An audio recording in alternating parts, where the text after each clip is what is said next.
It means that Allah is alone, not father of anyone.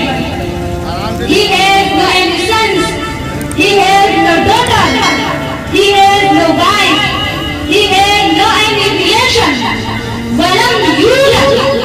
It means that nobody is his mother, father, brother and sisters. He is alone. Walam yakul lahu kufuwan ahad. And there is nothing unto like him and one other Allah place. Laysa kamithlihi shay'un fil ardi wala fis samaa. There is nothing unto like him in the earth and heavens. My respected friends, monotheism I mean Tawheed, separate to God, that Allah alone such a strong fact that there is no God and Allah Muhammad sallallahu alaihi wasallam, peace be upon him, in the messenger of Allah.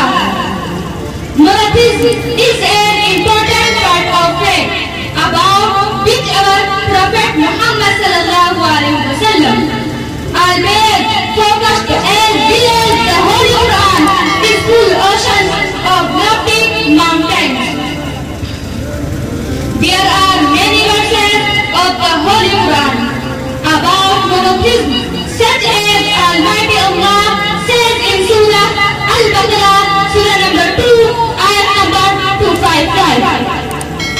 الله لا إله إلا هو الحي القيوم لا تأخذه سنة ولا نوم له ما في السماوات والأرض وما بينهما.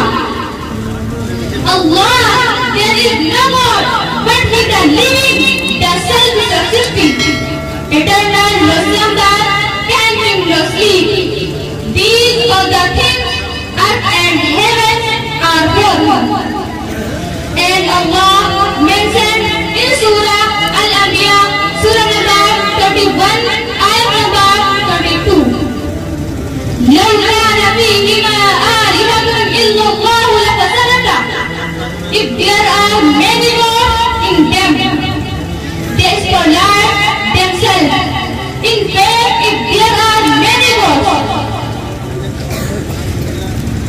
others and others try to be more powerful than others, then surely